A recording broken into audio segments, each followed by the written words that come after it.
Guys, ito po yung ginagamit kong wire para po mapaandar ko yung monitor na to. Ang aking monitor ay 12 volts. So gamit yung power bank ng Tranio ay kahit walang kuryente, wala akong problema dahil sa wire na ito.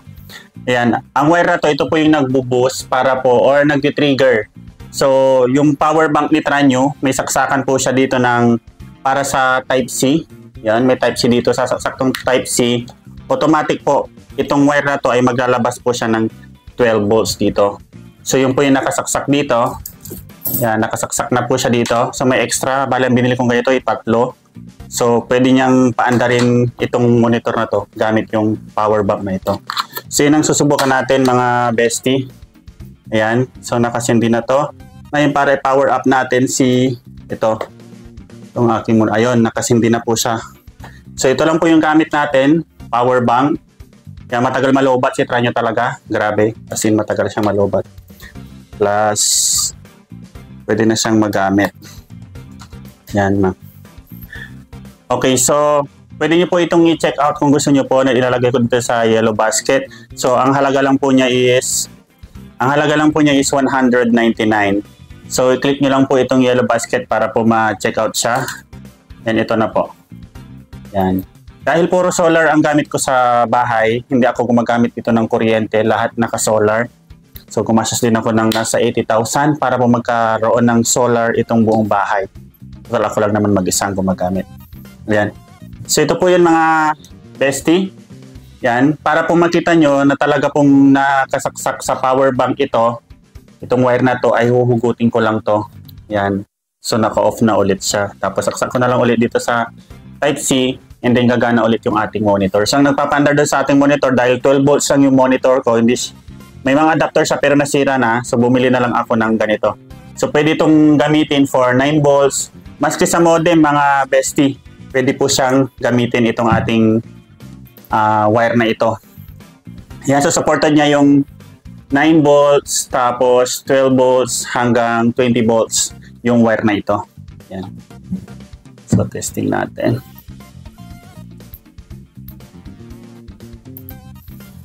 So napakadali lang niyang gamitin mga bestie.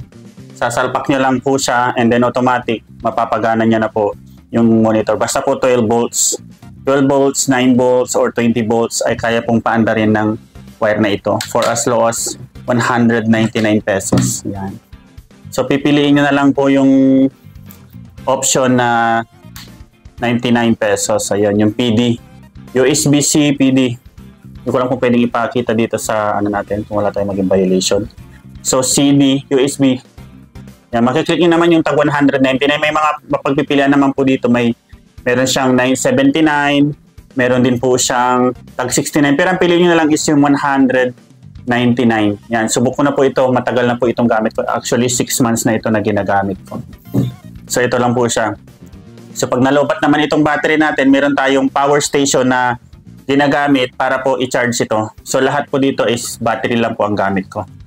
Lahat ng mga ginagamit ko, pati sa sound card, ayun, battery lang din. Yan, puro type C. And pati sa ano natin sa internet natin, router lang po siya na nilalagyan ng SIM card and then yun lang din po yung gamit ko. Niluludan lang siya ng ng unlimited.